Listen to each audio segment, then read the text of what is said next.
Mr. Desmond Choo.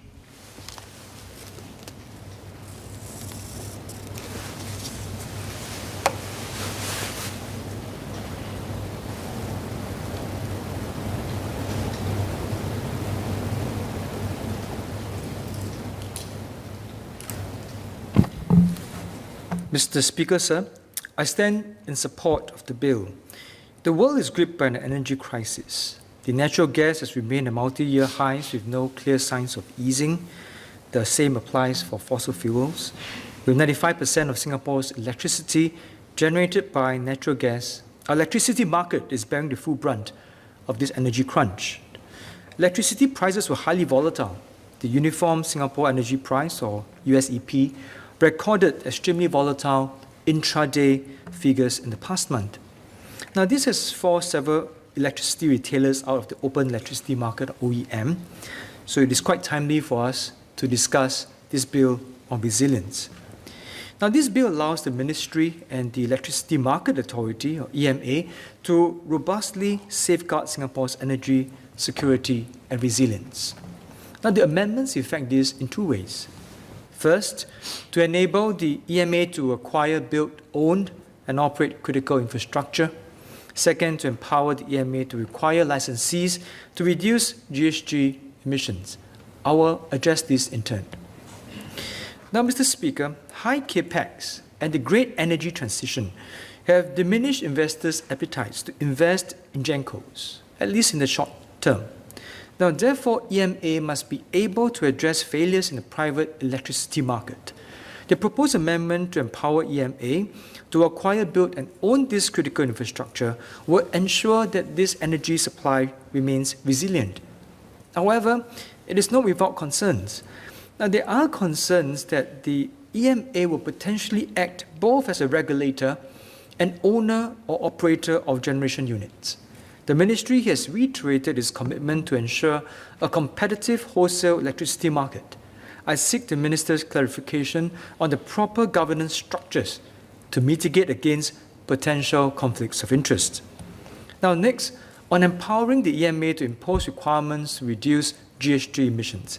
I've spoken in this House on how critical it is to curb climate change on a few occasions. Now, we must reduce GHG emissions to the greatest extent possible. Now, there is no time to waste.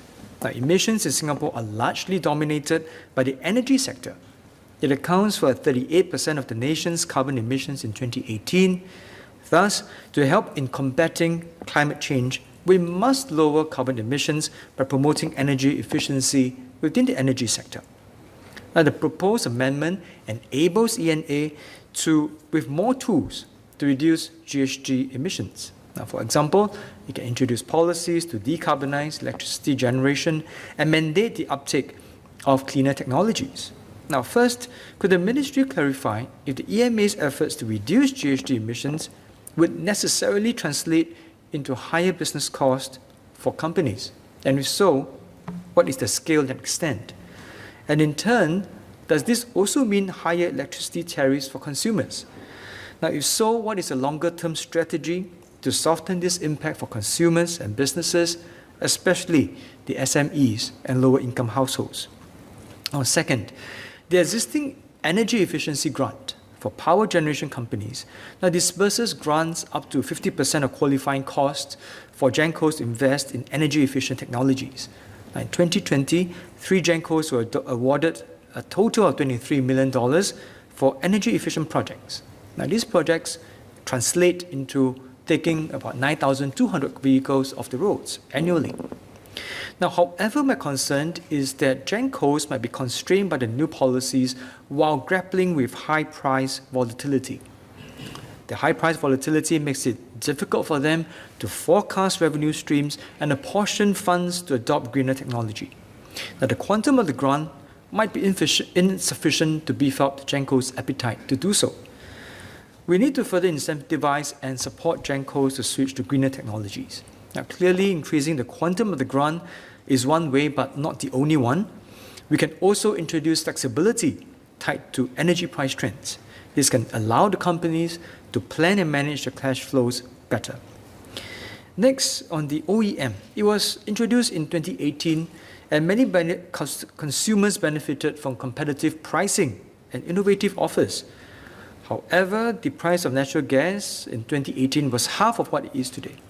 Now, analysts have suggested that the recent exit from OEM could be attributed to the high number of retailers in the OEM market.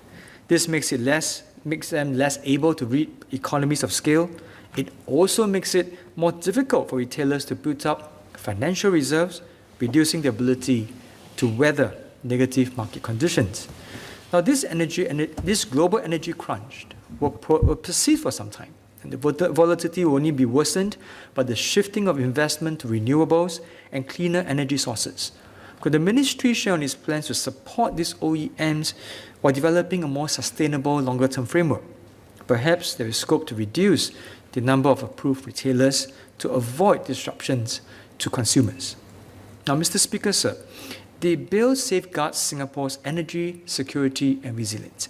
This is done alongside our pursuit of combating climate change by reducing emissions in the energy sector.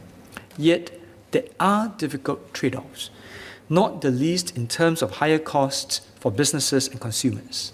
We must develop plans to combat climate change sustainably. Notwithstanding my clarifications and suggestions above, Mr. Speaker, I support the bill.